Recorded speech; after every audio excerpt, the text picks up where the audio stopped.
Today is the 30th anniversary of one of the most famous of two of the most famous Beatles, John Lennon, who died 30 years ago. It was interesting, the football was on CBS and Howard Cossell, the most famous broadcaster in America, interrupted the game and just stated that John Lennon was dead. It was frightening. I went straight back to the broadcast of the game. They got a scoop. They were the only people that had it for something like 12 hours. I remember when the Beatles first came to Melbourne, it was a pleasant Sunday morning we were having in someone's backyard.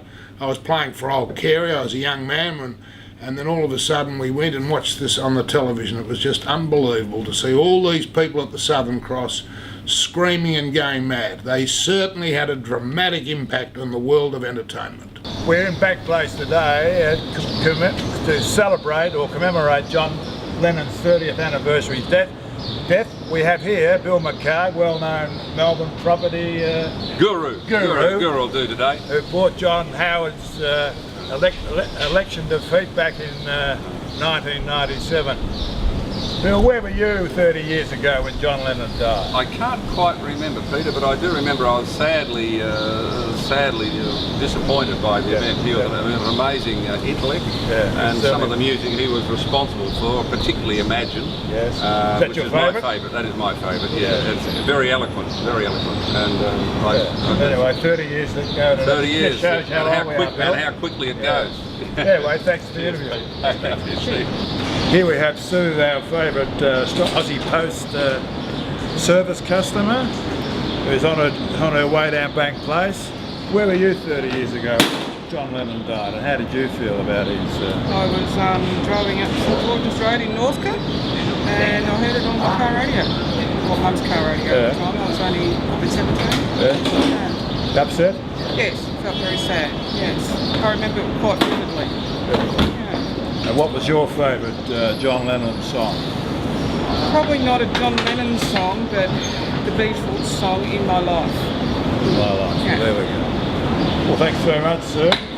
Lunchtime. Okay. Here we have Max here, who runs that well-known Skybus company. That's right. Between Tullamarine and Melbourne. Yeah, Airport Melbourne. Airport Melbourne. Yeah, that's right. Southern Cross Station. Max, 30 years ago, John Lennon died. You aware of that? Was it 30 years ago?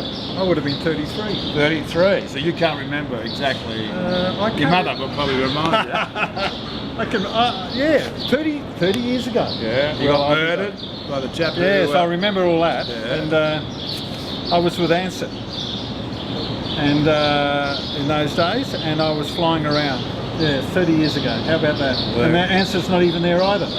Unfortunately, either is John. No. What's your famous Beatles record? Or John Lennon song? Oh, look, Beatles are fantastic. I went and saw them live in Adelaide. Did you? Yes, and I lined up on Anzac Highway with the rest of with almost all South Australia did in those days. And I remember I was at school, and I was in the final year at high school. Well, there you go. You're not 33, you're 43. Whatever it was in those days. You've been a rocker, were you? What was your first live show you saw in rock and roll? Oh, I can remember that clearly as anything. Johnny O'Keefe. Johnny O'Keefe, the wild one. Shout, baby, shout. We took our shoes off and we banged on the banister at the top of the top floor of Centennial Hall in the Adelaide Showgrounds. So these Adelaide people are not the sort of conservative people we know hear about. Well, I've come to Melbourne to enjoy the custom lifestyle. Yeah. How about that? Well, thank you. Well,